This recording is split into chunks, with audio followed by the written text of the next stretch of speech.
So in this lecture we will discuss about the free radical energy. What is free radical energy?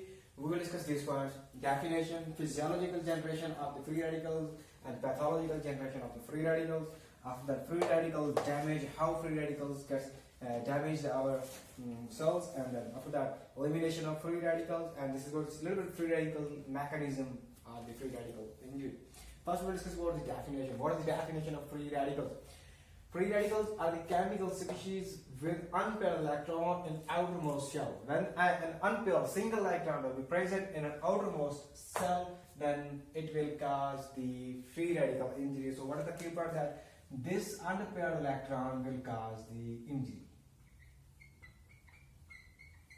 This unpaired electron has ability to produce the injury in our cell. So this was good definition. Now we will discuss it deeply. Physiological generation, how these free radicals are generated in our body.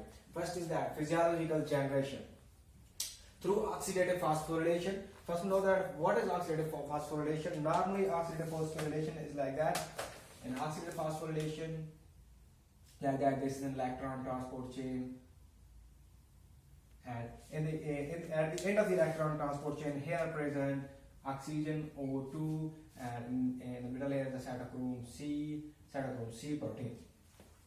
Cytochrome C protein will get the NADPH molecules and FADH. It will get the 4 electrons cytochrome C from here, and it will cause the reduction of the previous substances, and it will give 4 electrons to oxygen. When it will give 4 electrons to oxygen, then it will cause the formation of, it will give 4 electrons for a positive, then it will cause the production of H2O. It is a normal case. But what happens in this case, in the production of the free radicals, what happens? Notice that instead of these 4 electrons, oxygen may get 1 electron, it may get 2 electrons. Mean that there's an imbalance of electrons which reach towards the oxygen, because oxygen is the fan of acceptor. So if oxygen gets 1 electron from cytochrome C, partial reduction of previous substance. So when a partial reduction of oxygen will produce these free radicals. Oxygen then will get 1 electron, then it will cause the production of the oxygen O2 negative radical. So this is a free radical. And if this oxygen gets 2 electrons, it will cause the production of H2O2. But if this gets 3 electrons, it will release the production of OH negative free radicals. But if it gets again 4 electrons, so it is simple that it will cause the formation of H2O, and it is not a free radical, it is a neutral and normal molecule. So through oxidative phosphorylation, in this way these free radicals are produced. When oxygen will get 1 electron, O2 negative production, then oxygen will get 2 electron, H2O2, and get 3 electron, it will cause production of OH negative, and 4 electron, in our case H2 will produce. Here is the key point that this one is the more damaging free radical, more dangerous and more damaging free radical is the OH radical. So this was about the physiological generation of free radical. Next is the pathological generation of free radicals. We will discuss its pathological generation of free radicals. Pathological generation of free radicals. The first one is that ionization radiation. What happens in this case? In our body, in our cells, there is a present H2O. When radiations from the sun will come, let's suppose that there's a sun, radiation, maybe the ultraviolet radiations or maybe the pathological any stress kind of radiations, then these radiations will attack on the H2O, it will cause the ionization of water. So it will cause the ionization of water, and it will produce the OH negative free radical. And you know that. Again, remember that OH negative free radical is the most dangerous radical in our body. So in this way, ionization radiation will attack on the H2O, it will cause the ionization of water and will produce the OH negative radiation. Next is the inflammation, how pathological inflammation radiations are produced. You know that in case of inflammation, what happens? Let's suppose that there is an inflammation in our body. When inflammation will occur, then there will be attack of neutrophils. Neutrophils will come. Neutrophils will come to engulf, to repair the cell. When neutrophils will come, then neutrophils recover these cells by 2 ways: oxygen dependent mechanism and oxygen independent mechanism. by these two mechanisms, these neutrophils will repair the inflammation. Our discussion is about oxygen dependent mechanism. This is another thing we have to discuss, oxygen dependent mechanism. What happens in this case? In this case, this oxygen will be changed into O2 negative free radicals with the help of NADPH oxidase. NADPH oxidase. And further, O will be changed into H2O2, and this H2O2 will be changed into HOCl. This is a whole mechanism, the process, and this process named as the oxidative burst reaction. Oxidative burst reaction. This is in a normal case. Look at this there. In case of inflammation, neutrophils will come to repair inflammation. They will give two mechanisms, oxygen dependent mechanism and oxygen independent mechanism. But we have to discuss oxygen dependent mechanism. In case of oxygen dependent mechanism, oxidative burst reaction will occur. What are these reactions? O2 will be changed into O negative by NADPH oxidase, and further they will be changed into oxidative enzymes into H2O2 and further HOCl, and it will cause the repair of the inflammation. But our discussion is until here there. Look at this. O2 will be changed into O negative ions, peroxidase ions, so it is with the help of this enzyme. So this is the production of free radicals. Look at that in front. O2 minus 1 is also free radical. So here is the production of free radicals. So in case of inflammation, free radical also will be present. Next one is that metals, examples copper and iron. What is this? We know that this is about metals, copper and iron.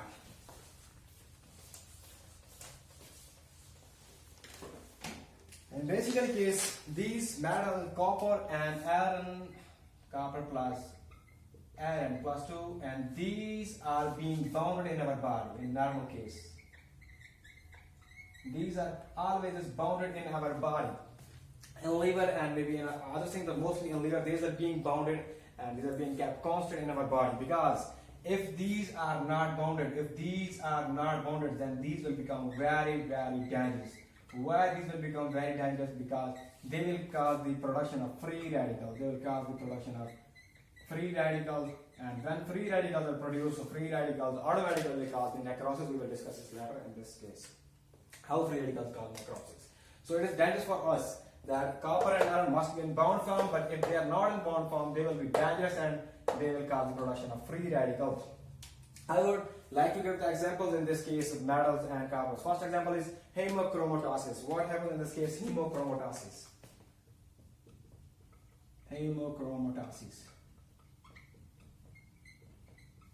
This is a disease in which iron will increase.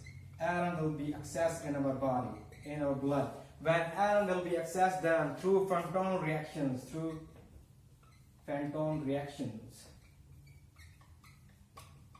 this iron will produce through Phantom reactions free radicals, and then these free radicals will cause the necrosis. So what happens in this case? Hemochromatosis, iron will become accessed because of the Phantom, and iron will access, and iron through Phantom reactions will produce the free radical. So it will be the production of free radical, pathological generation. Next example is Wilson's disease. Wilson's disease is excess production of copper. Copper will increase. When copper will increase, then it will also cause the production of the free radicals. When free radicals will produce, then it will cause necrosis in liver. In this Wilson's disease, copper increase in the liver. When copper will increase, it will cause the production of free radicals, and these free radicals will cause the necrosis. The next one is drugs. Acetaminophen is an example of drugs. Some drugs also produce the free radicals. An example is the acetaminophen. Let's suppose that we read the example. Acetaminophen.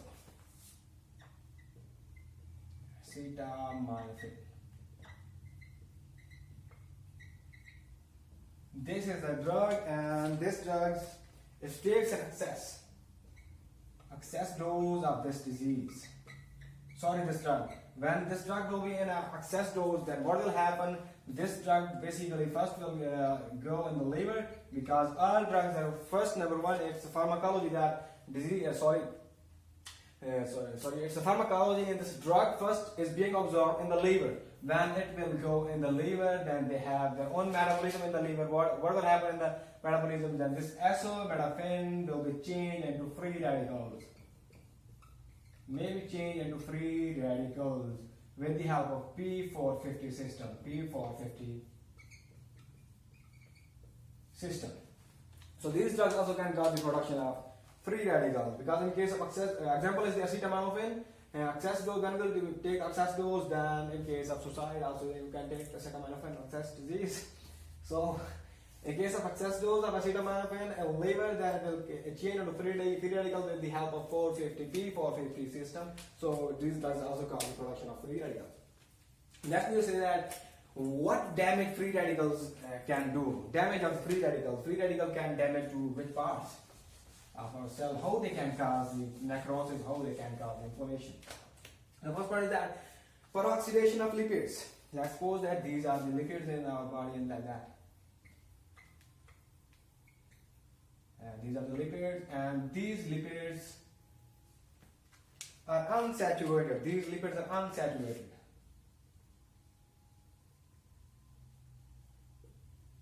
These are the lipids of our plasma membrane, and these are unsaturated, mean that they have a double bond. Still, they have a double covalent bond, and because of double covalent bond, they have some electrons free, and that. So they are unsaturated. This is plasma membrane. They are unsaturated. When they are unsaturated, then OH negative with the free radical, most damaging free radical, it will come. So it has electron. This electron will attack on this double bond, and it will cause the oxidation of lipids. So lipid will be oxidized, the lipid will be oxidized, then chain reaction will start. This lipid will oxidize the next one, the next one, and this chain oxidation will start, and all the lipid will be destroyed. When the lipid will be destroyed, then obviously there will be the rupture of the plasma membrane, because plasma membrane is formed with lipids. But in this case, I would like to repeat that. Lipids are unsaturated, they have the double bond. When they have the double bond, then free radicals will come. Free radicals have electron, there will be reactive electron, unpaired electron. So this is unpaired electron, it will attack on this double bond, and this double bond will be destroyed, and chain reaction will be started. When chain reaction will be started, then the structure of these unsaturated fatty acids will be destroyed. When the structure will be destroyed, obviously the membrane will be ruptured, and this is irreversible injury, necrosis. Next one is oxidation of DNA and proteins. What is this? First we'll discuss about DNA. These free radicals, let's suppose that our negative, remember that is the most damaging free radical, exam question, and it will attack on the DNA bases. It will attack on the DNA bases, arginine, guanine, thymine, and cytosine. But basically it attacks on the guanine, because guanine is mostly attacked by these free radicals, because guanine has more power to attract these free radicals. So these OH negative will attract on the bases, and it will cause the mutations. So after attacking on the bases, it will cause a mutation in DNA, and mutation is obviously, you know that because of mutations, it causes cancer cells in our body. So in this way, free radical destroys the DNA. What happens?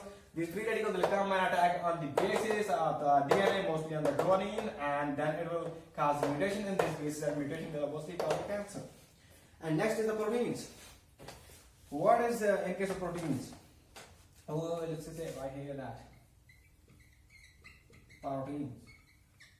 It will also destroy the chain. Let's suppose that this is a chain of proteins, and these are the amino acids, and that, because you know that amino acids are present in the neutral form, positive charge also on one side, negative charge also on another side. When these radicals will come, so they will attack on these amino acids, and they will cause the fragmentation of peptide chains. So proteins will be denatured. Proteins will be fragmented. Breakdown of protein will take place. You know that breakdown of proteins is also irreversible injury. So it was the free radical damage. How they damage? First is the lipids, and second is how they destroy the DNA, third they destroy the proteins. Now we will discuss the elimination of free radicals, because our body have to remove these free radicals, otherwise these free radicals will cause the irreversible injury, cell injury. So how we can eliminate these free radicals?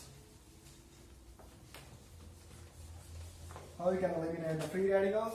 First is the antioxidants. Let's suppose that antioxidants in our body are the vitamin A, vitamin C, and vitamin E.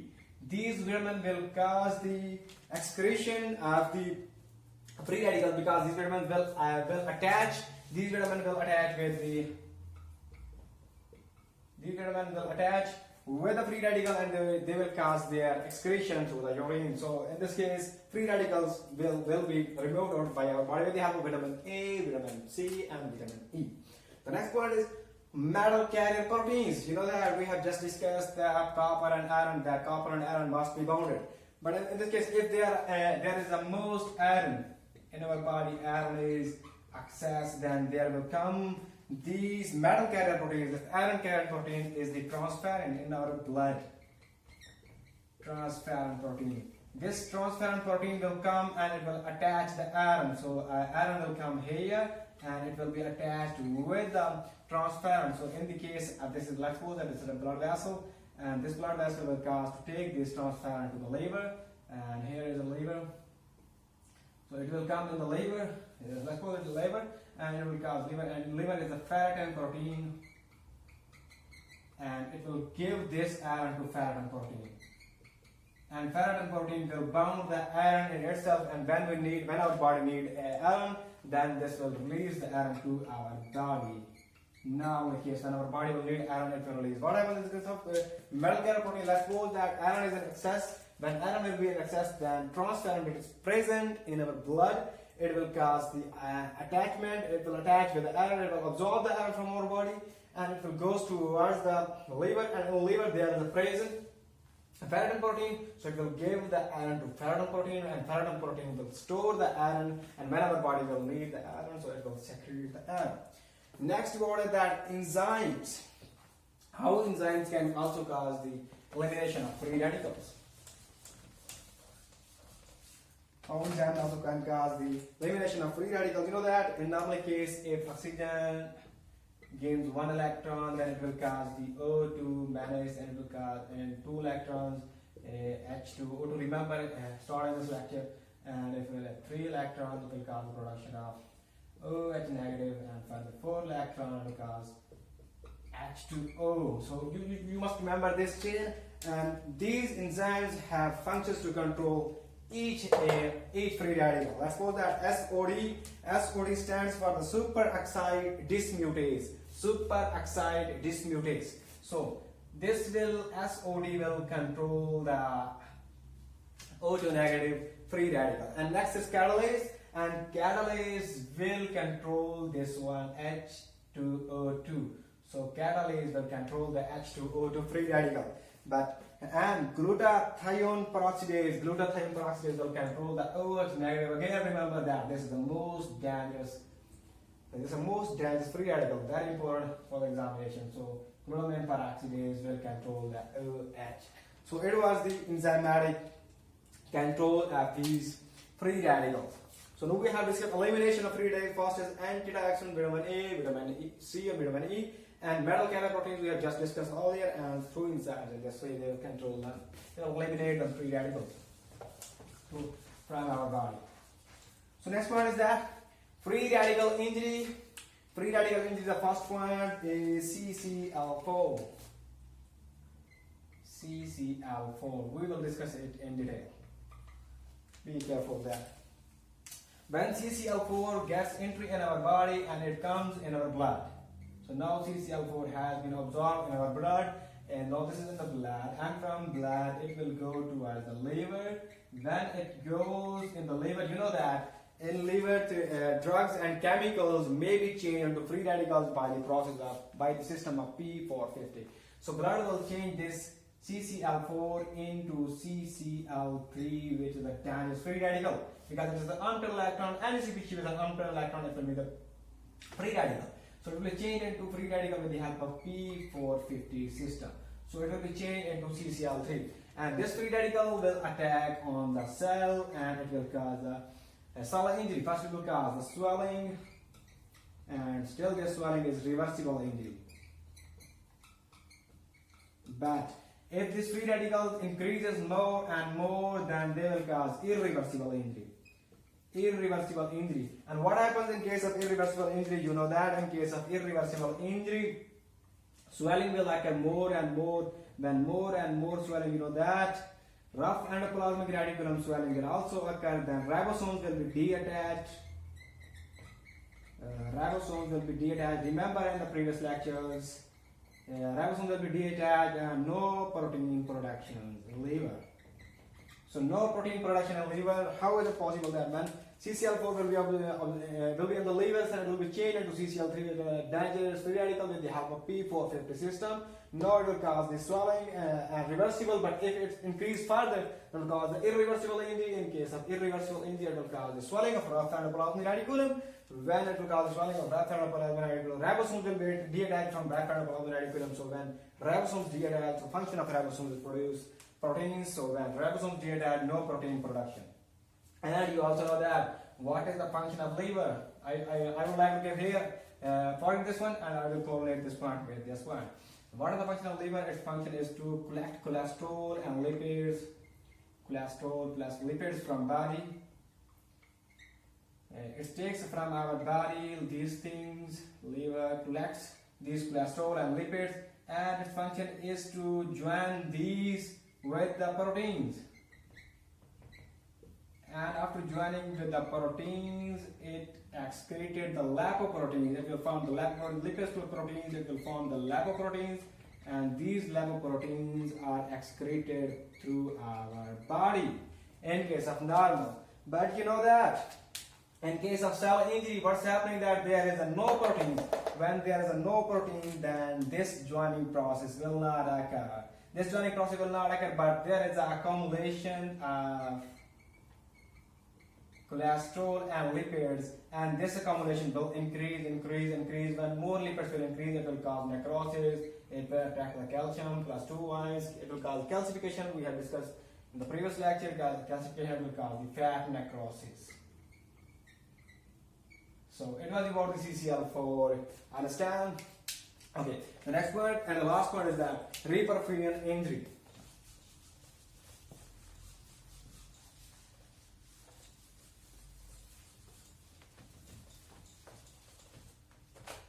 What is this Reperfusion injury? Reperfusion injury.